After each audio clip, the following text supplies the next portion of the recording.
The day has finally come. Tama ba English ko? This is the day!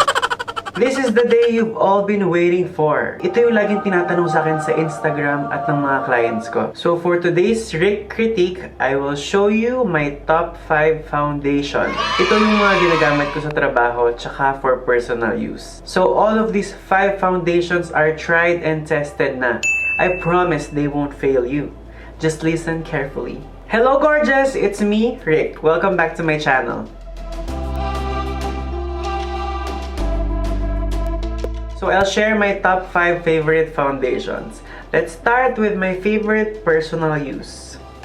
It's the Tom Ford Traceless Touch Foundation with SPF 45.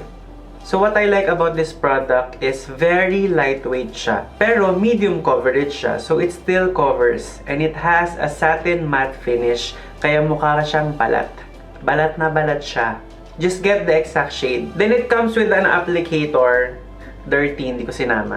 But you can use it with the applicator that comes with it, or you can use a brush. Sometimes brush ang ginagamit ko sa kanya. And what's good for this for daily use is meron siyang SPF 45. So you know, wow. Sorry sun, but I'm protected. Oh yes, it's also very easy to blend. So kung hindi ka pa sanay masyadong mag-foundation, try starting with a cushion compact like this. And kahit Tom Ford siya, hindi siya masyadong mahaliya. Ang alam ko nasa 1,450 to 1,500 lang siya. So naka-Tom Ford ka na nun, hindi na masama. Really? And if concern niyo pala yung white cast dahil sa SPF 45, I promise wala tong white cast sa photos kasi I use this on my events. I still photograph well. Next foundation on the list, of course, Estée Lauder Double Wear. This is my go-to foundation for clients that are oily. Ito talaga yung super masasuggest ko. Tsaka super long wear siya. So perfect siya sa mga matagalang shoots, parang prenup or wedding. But take note that this is not okay if you have a very dry skin. I've been hearing mixed reviews about this foundation. Sabi nung iba, masyadong plakado. Makeup na makeup. Ang kapal. Ang ano.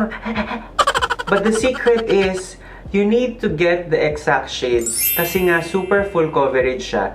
So, kapag hindi mo nakuha yung exact shade mo, magmumukha kang nakamaskara. No! So, your color matching skills will come in handy with this foundation.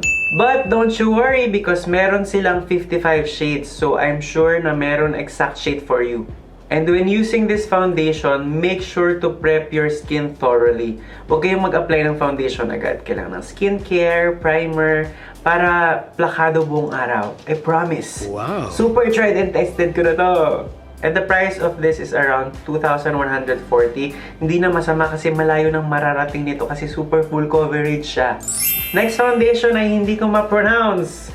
Laura Mercier Flawless Lumiere Radiance Perfecting Foundation. Ayan siya. Lumiere, Lumiere, basta yun, Radiance.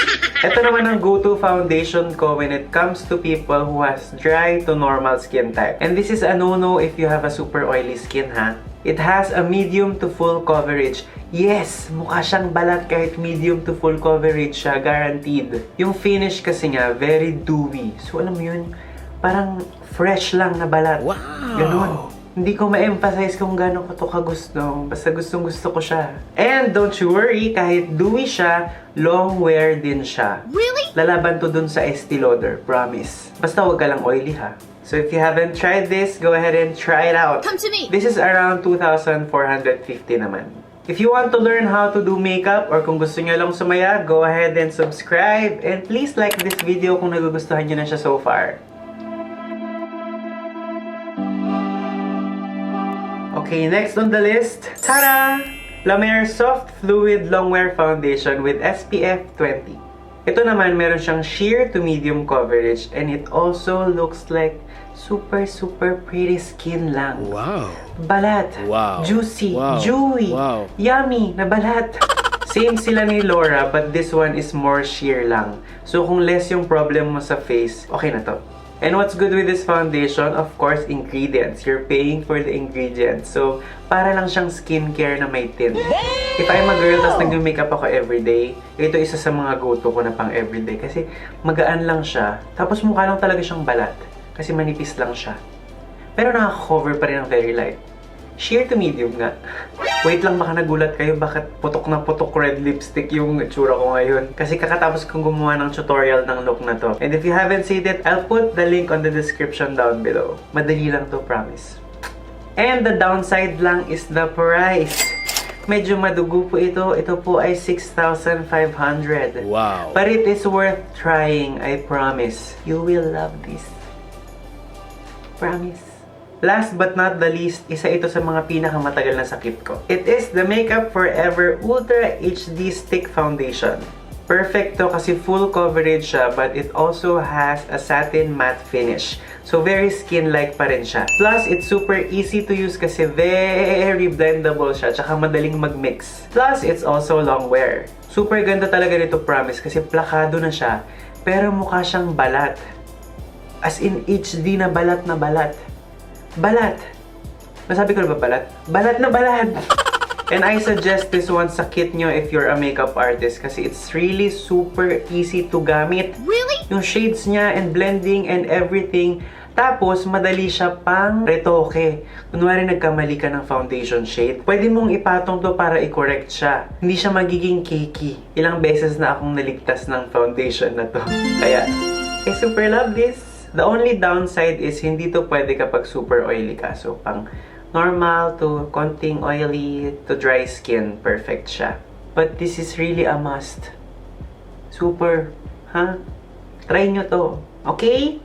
So there you go, my top 5 go-to foundations for myself and for my kit. Of course, mag-change pa itong mga to kasi magta-try pa rin ako ng new foundations. If hindi kasama sa list ko yung favorite nyo, please put it on the comment down below and tell me why do you like it. At kung ma-convince nyo ako, I will go ahead and give it a try. Of course! Let me know guys kung ano pang gusto nyong malaman na favorites ko. If you haven't seen my last video with this putok red lipstick, click here and please don't forget to subscribe on my channel. Let it go.